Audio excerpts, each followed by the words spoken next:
তুফানের দিন সন্ধ্যায় প্রকাশ পেল ঢালিউড সুপারস্টার শাকিব খান অভিনীত প্রথম প্যান ইন্ডিয়ান সিনেমা দরদের টিজার। তুফানের তাণ্ডবের মাঝে দরদ দিয়ে ঢালিউডের এই শীর্ষ নায়ক এবার যেন নিজেকেই নিজে ছাড়িয়ে গেলেন। কি নাম তোমার? দুলু মিয়া।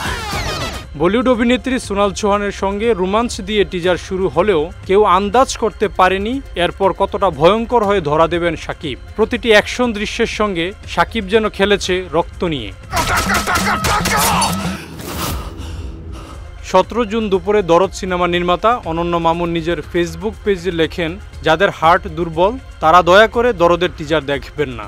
1 মিনিট 24 সেকেন্ডের টিজারটিতে যেন সেই প্রমাণই দিলেন নির্মাতা। টিজারটি প্রকাশ্যে আসার পর থেকেই নেটিজেনদের প্রশংসা কুড়াচ্ছেন দরদ টিম, যা দেখে অনন্য মামুন বলতেই পারেন, আমি তাহলে জিতেই গেলাম।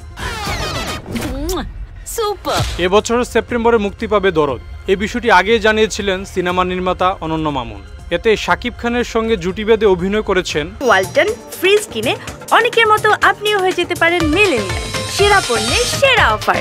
বলিউড অভিনেত্রী সোনাল চৌহান। সিনেমাটির শুটিং হয়েছে ভারতের বিভিন্ন লোকেশনে। দরদে শাকিব সোনাল ছাড়া আরও অভিনয় করেছেন পায়েল সরকার, ইমতু রাশিদ, রাহুল দেব ও জেসিয়া ইসলাম সহ এক ঝাঁক তারকা।